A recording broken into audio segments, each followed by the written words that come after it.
Namun ternyata, Putri justru menolak ajakan tersebut dan menegaskan bahwa dia tidak ingin menikah dengan Sunanto. Entah apa alasannya, namun yang jelas, penolakan itu membuat Sunanto merasa tersinggung dan tertekan. Sebuah kejadian yang begitu miris saat patah hati yang berujung membutakan akal sehat seseorang. Kisah ini menimpa seorang pria di Kabupaten Cilacap, Jawa Tengah pada tahun 2025. Meskipun dia sudah beristri, pria ini ternyata mengincar wanita lain. Seorang seleb TikTok yang gemar melakukan siaran langsung atau live stream agar mendapatkan perhatian sang wanita. Si pria ini bahkan rutin mengirimkan gift atau hadiah, berharap si wanita ini bisa luluh dan mau dia nikahi. Tetapi pahitnya kenyataan, dia justru ditolak. Penolakan itu membuat dia sakit hati, lalu nekat menghabisi nyawa sang seleb TikTok dengan cara yang sangat keji di sebuah kamar hotel. Bagaimana cerita selengkapnya? Dari kasus yang satu ini, langsung saja kita bahas. Ya pemirsa, seorang remaja 18 tahun ditemukan tanpa busana di sebuah kamar hotel di Kabupaten Cilacap, Jawa Tengah. Korban dicek pelaku yang tak lain adalah pacarnya sendiri lantaran sakit hati dengan perkataan korban. Sebelum kita mulai ke ceritanya, jangan lupa untuk subscribe channel ini dan bagikan video ini ke teman-teman kalian. Cerita ini dibuat berdasarkan berita yang sudah beredar dan diterbitkan oleh beberapa media publik yang aku sajikan dan aku rangkum dalam bentuk alur cerita. Kita mulai ceritanya. Jadi sobat, ada seorang remaja perempuan yang bernama Putri Wijayanti atau yang akrab disapa dengan nama Putri. Pada tahun 2025, Putri baru saja menginjak usia 18 tahun. Usia yang bagi sebagian remaja menjadi masa pencarian jati diri dan ruang berekspresi. Di usianya itu, Putri dikenal sebagai sosok yang kerap menampilkan senyum ceria di layar handphone. Putri diketahui aktif di sosial media, TikTok. Platform itu sudah menjadi bagian dari kesehariannya. Melalui akun pribadinya, Putri kerap mengunggah berbagai video dan foto, serta kerap melakukan siaran langsung atau live. Aktivitasnya tersebut membuat dia memiliki ribuan pengikut yang sebagian besar mengenal Putri sebagai remaja perempuan yang ramah dan mudah berinteraksi. Dalam setiap live-nya, Putri tampak aktif menyapa dan berbincang dengan para pengikutnya. Interaksi itu membuat Putri cukup dikenal di kalangan pengguna TikTok, khususnya mereka yang sering mengikuti siaran langsung yang dia lakukan. Media sosialnya pun menjadi ruang bagi Putri untuk berkomunikasi, berinteraksi sekaligus mengisi waktu luang. Diketahui bahwa Putri tinggal di Desa Margasari, Kecamatan Sidareja, Kabupaten Cilacap. Dia menetap di wilayah tersebut bersama dengan keluarganya, namun tidak banyak informasi yang terungkap ke publik mengenai latar belakang keluarga Putri secara rinci, termasuk identitas anggota keluarganya. Di dalam kesehariannya, Putri lebih banyak menghabiskan waktu dengan aktivitas di dunia maya. Tidak diketahui pula apakah Putri ini memiliki aktivitas lain, seperti bekerja atau yang lain-lainnya. Namun diketahui, Putri cukup aktif di media sosial terutama di TikTok. Siaran langsung yang rutin dia lakukan sudah menjadi bagian dari rutinitasnya, sekaligus sarana untuk menjalin komunikasi dengan para pengikut atau followersnya yang mengenal dia melalui TikTok.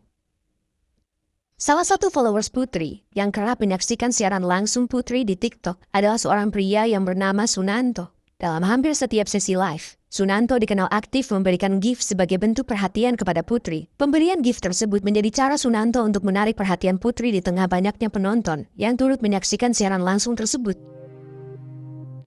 Respon Putri yang menanggapi perhatian itu membuat komunikasi di antara keduanya semakin intens. Dari interaksi di kolom komentar siaran langsung, hubungan keduanya kemudian berlanjut ke komunikasi yang lebih pribadi, hingga akhirnya saling mengenal satu sama lain. Singkat cerita, seiring berjalannya waktu, terungkap bahwa Sunanto memiliki latar belakang kehidupan yang jauh berbeda dengan Putri. Jika Putri masih berstatus sebagai remaja dan belum menikah, beda dengan Sunanto, dia diketahui sudah berusia 41 tahun dan sudah berkeluarga. Dia memiliki seorang istri serta anak.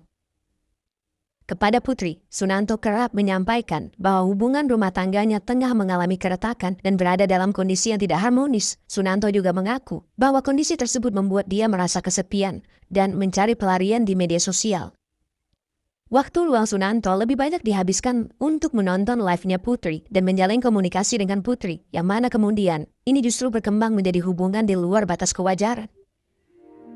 Akan tetapi, dalam kesehariannya, Sunanto sebenarnya bukanlah sosok yang tidak memiliki kesibukan. Dia bekerja sebagai kontraktor perumahan dan bangunan yang menangani sejumlah proyek pembangunan rumah, khususnya di wilayah Jakarta. Dari pekerjaannya itu, Sunanto memperoleh penghasilan yang dinilai cukup untuk memenuhi kebutuhan hidupnya, hingga dia tidak berada dalam kondisi kesulitan ekonomi.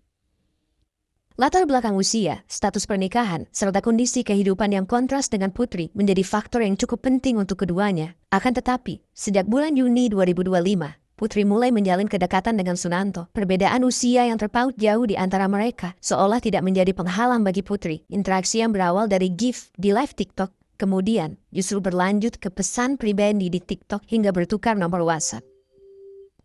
Perhatian yang konsisten dan komunikasi intens yang diberikan oleh Sunanto kepada Putri membuat Putri tetap bertahan. Dan seiring berjalannya waktu, Sunanto dan Putri justru semakin dekat. Bisa dikatakan mereka sudah mulai menjalani hubungan gelap, karena Sunanto masih berstatus sebagai suami dari wanita lain, meski hubungan dengan istri dan keluarganya tidak begitu harmonis.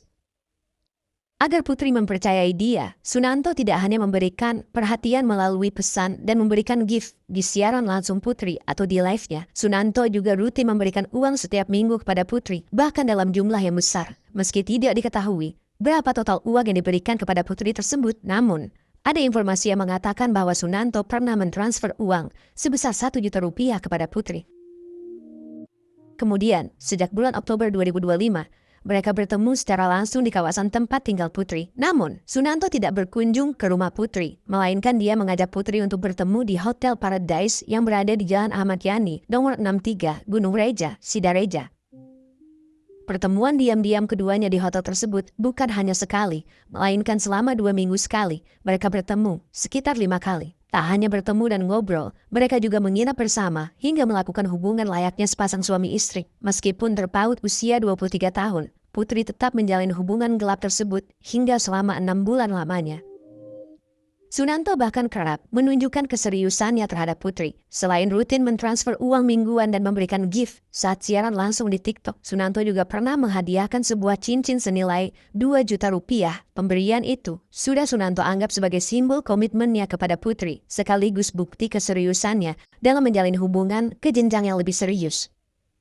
Selama ini, Putri menerima seluruh perhatian dan pemberian tersebut hingga Sunanto merasa bahwa Putri memiliki perasaan yang sama dengannya. Berangkat dari keyakinan yang Sunanto simpulkan sendiri, Sunanto kemudian menyampaikan keinginannya untuk menikahi Putri. Ia mengutarakan niat tersebut meski menyadari kalau dia masih berstatus sebagai suami orang, belum bercerai sama sekali. Bagi Sunanto, pernikahan dianggap sebagai jalan keluar untuk mengakhiri hubungan gelap yang selama ini dia jalani.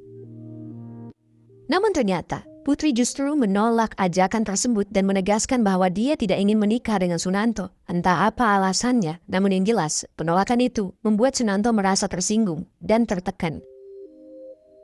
Hingga akhirnya Sunanto mengajak Putri untuk bertemu lagi di hotel yang sama, yaitu di Hotel Paradise pada hari Jumat tanggal 28 November 2025. Sunanto di saat itu lebih dulu check-in di hotel itu dan menginap sendirian. Saat itu, Putri sudah berjanji kepada Sunanto bahwa dia akan datang di malam berikutnya. Di kamar hotel tersebut, Sunanto diketahui ternyata membawa sejumlah barang pribadinya, termasuk obat nyamuk berwarna hijau. Entah untuk apa benda tersebut dia bawa. Lalu kemudian, pada hari Minggu tanggal 30 November 2025 sekitar jam 18.30, Putri pun datang menemui Sunanto. Namun saat itu Putri meminta Sunanto untuk berpindah kamar. Atas permintaan Putri tersebut, keduanya pun pindah ke kamar nomor 127 di hotel itu. Di dalam kamar hotel, Putri dan Sunanto sempat ngobrol singkat dan langsung melakukan hal yang biasanya mereka lakukan. Setelah sebanyak 3 kali melakukan hubungan, keduanya kembali berbincang-bincang hingga menyinggung hubungan mereka dan rencana ke depannya. Di saat itu, Sunanto kembali menyampaikan keinginannya. Dia ingin menikahi Putri. Padahal sebelumnya Putri sudah menegaskan bahwa dia tidak mau menikah. Namun Sunanto tetap bersikeras untuk menyampaikan keinginan tersebut. Putri pun tetap pada pendiriannya. Dia menolak ajakan itu. Dia menegaskan bahwa ia tidak mau menikah dengan Sunanto dan dia hanya mengincar uang saja dari Sunanto. Perkataan Putri yang begitu frontal membuat Sunanto tersulut emosi. Sunanto merasa dia hanya dimanfaatkan saja dan harga dirinya diinjak-injak. Akhirnya, terjadilah pertengkaran di antara keduanya. Di dalam kondisi yang tidak terkendali itu, Sunanto kemudian dengan tiba-tiba menjat leher Putri menggunakan kedua tangannya. Sunanto menekan dengan sangat kuat hingga Putri kesulitan bernafas. Putri berusaha melepaskan diri, namun Sunanto langsung menjambak rambutnya dengan kencang hingga Putri terjatuh ke lantai. Putri kemudian berteriak histeris berusaha meminta pertolongan, tapi Sunanto kembali menganiayanya. Tangan kanannya menjambak dan menekan kepala Putri ke lantai, sementara tangan kirinya berusaha menutup mulut Putri dengan memasukkan jarinya ke dalam mulut Putri hingga Putri kesulitan berteriak. Dan seketika itu juga, Putri menjadi tidak berdaya. Dia yang sebelumnya meronta-ronta dan berusaha melawan, justru menjadi tidak bergerak sama sekali. Sunanto pun memastikan apakah Putri masih bisa bernafas atau tidak. Dan ketika diperiksa, Putri tidak memberikan tanda-tanda kehidupan. Sunanto menjadi panik. Dia takut aksinya ketahuan dan masuk penjara. Sunanto yang kebingungan dan panik, dia merasa sangat kacau. Tiba-tiba, dia memutuskan untuk mengakhiri hidupnya sendiri dengan cara mengambil obat nyamuk yang sebelumnya sudah dia bawa. Dia menenggak obat nyamuk tersebut sebanyak setengah botol. Tidak lama kemudian, Sunanto merasa lemas dan memuntahkan cairan tersebut ke spray kasur. Setelah itu, dia berusaha meminum cairan tersebut hingga habis. Akan tetapi, cairan tersebut ternyata tidak membuat dia mati. Malah, dia hanya pingsan. Sampai keesokan harinya, tepat di hari Senin tanggal 1 Desember 2025, Sunanto tiba-tiba tersadar lagi. Saat itu dia melihat tubuh Putri masih berada di lantai, seolah itu adalah mimpi. Dalam keadaan lemas, dia memindahkan tubuh Putri yang masih dalam kondisi yang tidak berbusana ke atas kasur. Dia membalutnya dengan spray. Pikiran Sunanto di saat itu sudah sangat kalut. Dia merasa tidak ada jalan keluar lagi. Di dalam kamar hotel, Sunanto kemudian menghubungi pihak resepsionis hotel dan melaporkan bahwa ada seseorang perempuan yang meninggal dunia di kamar yang ditempatinya. Setelah menghubungi resepsionis, Sunanto terbaring di sebelah jasad Putri. Lalu dia pingsan kembali akibat efek cairan obat nyamuk yang dia tenggak sebelumnya. Setelah itu, pihak hotel segera mendatangi kamar Sunanto dan melaporkan kejadian ini kepada polisi. Suasana hotel yang awalnya tenang berubah mencekam. Tidak ada yang menyangka di balik pintu salah satu kamar hotel itu ada jasad seorang gadis muda yang tergeletak. Lalu tidak lama kemudian, pihak kepolisian dari Polresta Cilacap tiba di lokasi dan langsung memasang garis kuning di kamar hotel. Di dalam kamar, pihak kepolisian langsung melakukan olah TKP. Saat itu, Sunanto ditemukan dalam kondisi pingsan dan lemah akibat keracunan. Sunanto pun segera dievakuasi ke rumah sakit untuk mendapatkan perawatan.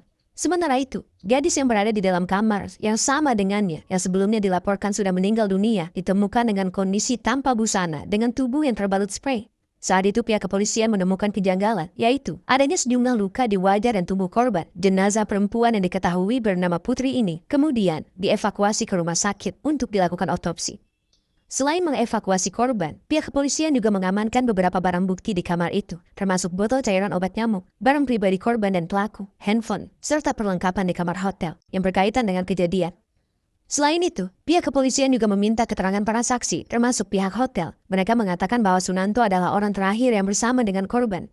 Karena korban datang ke hotel tersebut memang langsung menemui Sunanto.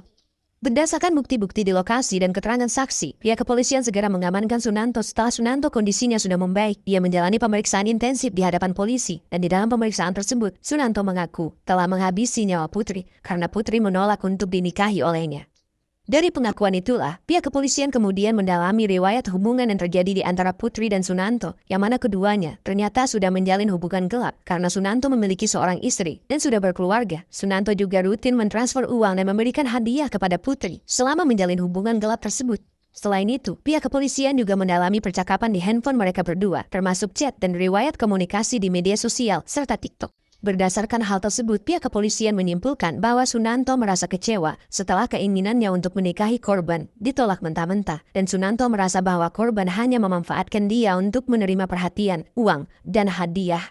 Hal ini pun memicu ledakan emosi yang berujung pada hilangnya nyawa korban. Meskipun dia sudah menyesali perbuatannya hingga melakukan percobaan mengakhiri hidup, Sunanto tetap harus mempertanggungjawabkan semuanya di hadapan hukum. Dia ditetapkan sebagai tersangka, dijerat dengan pasal 338 KUHP tentang penghilangan nyawa dan pasal 351 ayat 3 KUHP tentang penganiayaan yang mengakibatkan kematian. Di tengah proses hukum yang terus berjalan, pihak kepolisian terlebih dahulu menghubungi keluarga Putri untuk menyampaikan kabar duka atas peristiwa yang menimpanya.